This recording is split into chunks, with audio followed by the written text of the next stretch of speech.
Hey viewers, it's Kara. Today is October 12th, 2010, the day after National Coming Out Day.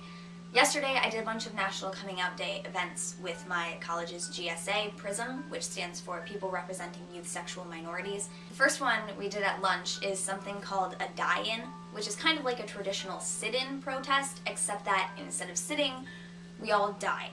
And basically we went to one of the buildings on campus which has a big archway and a walkway underneath that people walk through a lot to get to class.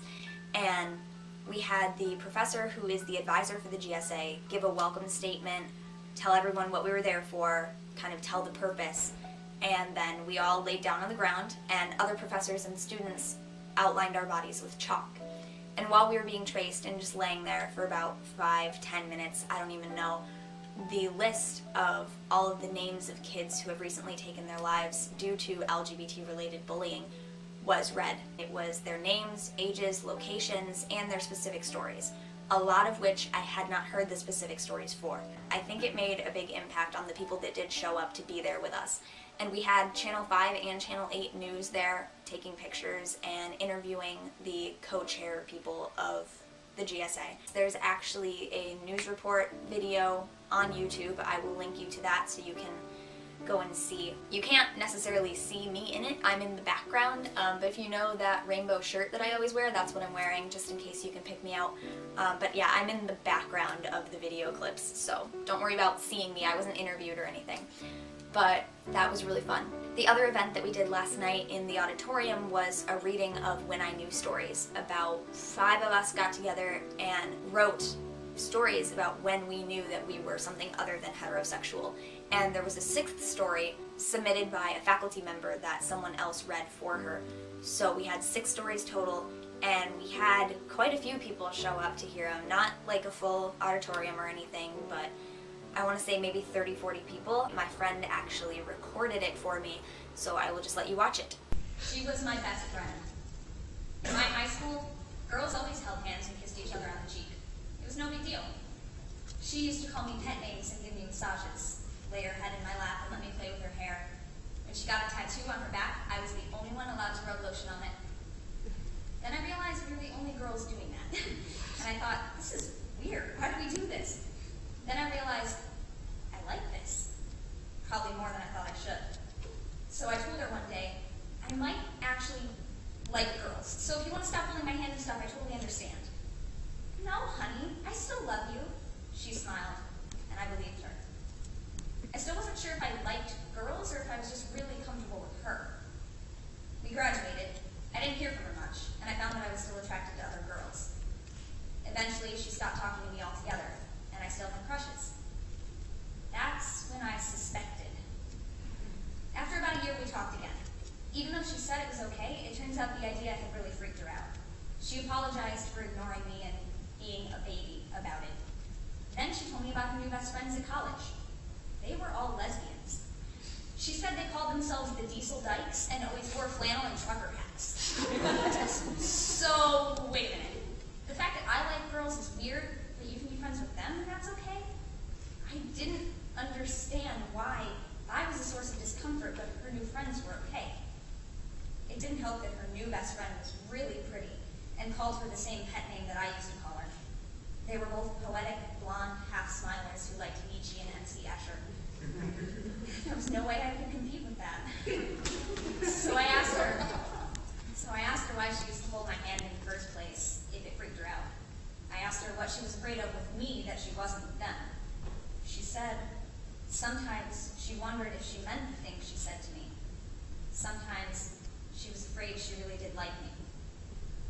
I wasn't afraid to like her. That's when I knew. A few years ago, when I finally admitted it to myself, I came out to my friends as bisexual.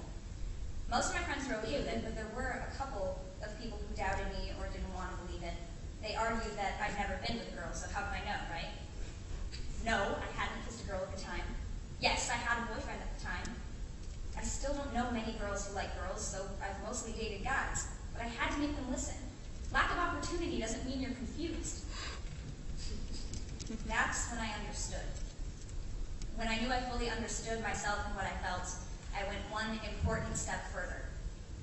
I came out to my mom on October 12, 2009, the day after coming out day last year. She should have known already because I brought it up so many times. When I told her about my ex-girlfriend, my only girlfriend to this day, she warned me, "You better watch it, that girl might have a crush on you." And I told her, actually, she does. And I really like her too. But I finally wanted to tell her flat out, I don't keep things from my mom, and I wasn't going to let her pretend to ignore something that meant so much to me.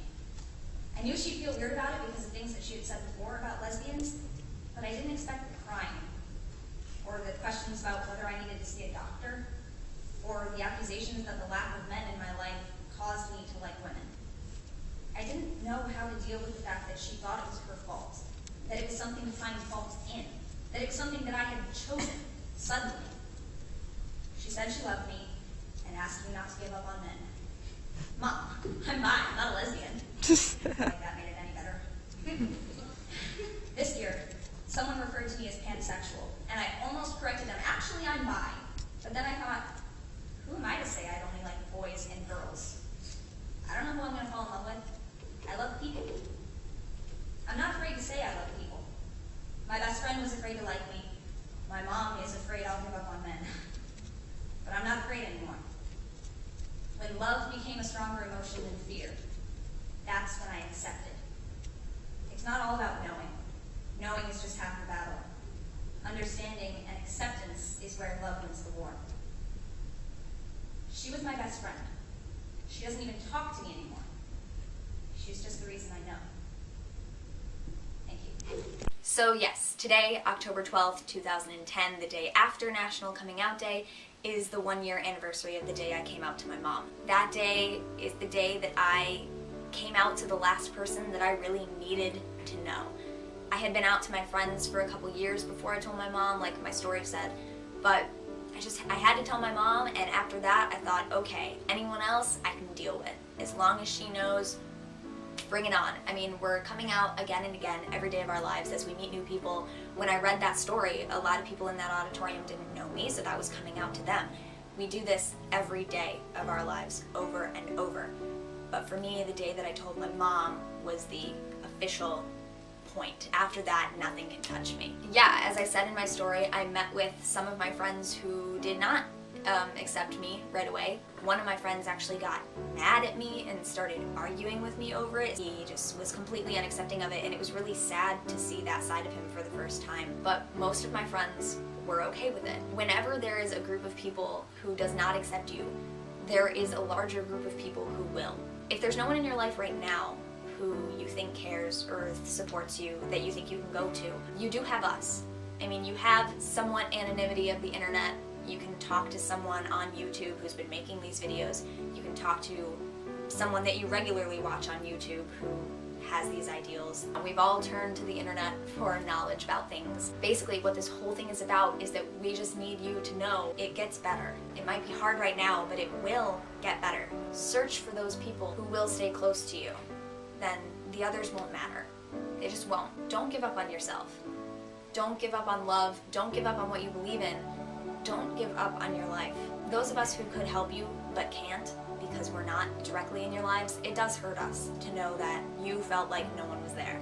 Wait to see someone's face again that you know will help you, whether it's your favorite YouTuber, a professor, teacher at your school, someone in your church, anything like that. You've got something to look forward to, and it will get better.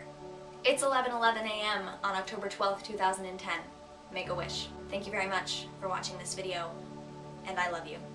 I believe in setting reachable goals and taking baby steps. If I can start by making the community around me at my school feel comfortable dealing with LGBTQ issues, that would be awesome.